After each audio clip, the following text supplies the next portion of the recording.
तर काय सांगाल, कुणाचा गुन्हा घडलेला आहे, काय नक्की हकीकत आहे, काय पुढचा आरोप आहे? तळोजा पोलीस ठाणे दिनांक 2/6/2024 रोजी साधारण 3:30-4 वाजताच्या दरम्यान पाटीलवाडी मारोडी बिल्डिंग समोर तळोजा या ठिकाणी एक मारामारीचा कॉल पडला होता।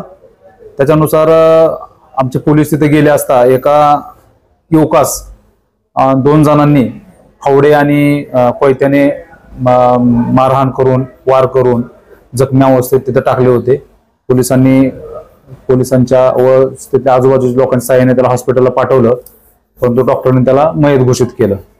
तर प्रकार असा आहे की सदर गुन्ह्यामध्ये येथील फिर्यादी या त्याच परिसरात राहतात व त्यांचा पुतण्या, त्याचं मयताचं नाव आहे समीर शेख, हा त्याची मैत्रीण आहे एक।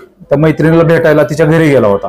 घरी गेल्यानंतर 2 जण मित्र आणि तो मयत जो आहे तो एका रूम मध्ये आतमध्ये असताना अचानक त्या मुलीचा भाऊ आणि वडील त्या ठिकाणी आले। तर तो दरवाजा आतून बंद होता, म्हणून त्यांनी आवाज दिला तर दरवाजा उघडला नाही।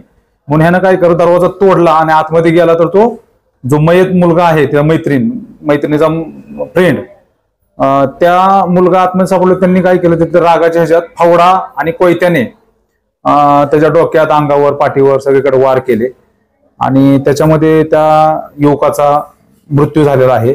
मग त्या मैताची जी चुलती आहे तिच्या दिलेल्या खबरीवरून आम्ही तळोजा पोलीस ठाणे गोर क्रमांक 215/24 कलम 302-34 अन्वये गुन्हा नोंद केलेला आहे।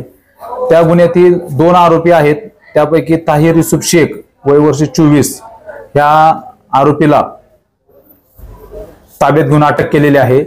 तर त्याचे अजून एक दुसरा आरोपी म्हणजे आरोपीचा वडील तो सध्या फरार आहे। त्याचा शोध चालू असून आमचे 2 पोलीस पथक नेमलेले त्याचा शोध घेत आहेत। आरोपीस अटक करून रिमांड कामी न्यायालयात हजर केलं होतं। न्यायालयाने त्याला 4 दिवसाची पोलीस कोठडी दिलेली आहे। सदर गुन्ह्याचा अधिक तपास चालू आहे। या मुलाची पार्श्वभूमी काय गुन्हेगारी प्रवृत्तीची आहे, काय तपासात कसं काय निष्पन्न झालंय? त्या अनुषंगानं पूर्व इतिहास वगैरे पडताळायचं काम चालू आहे। आज उद्या आम्ही त्या संदर्भात अधिक तपास करत आहोत।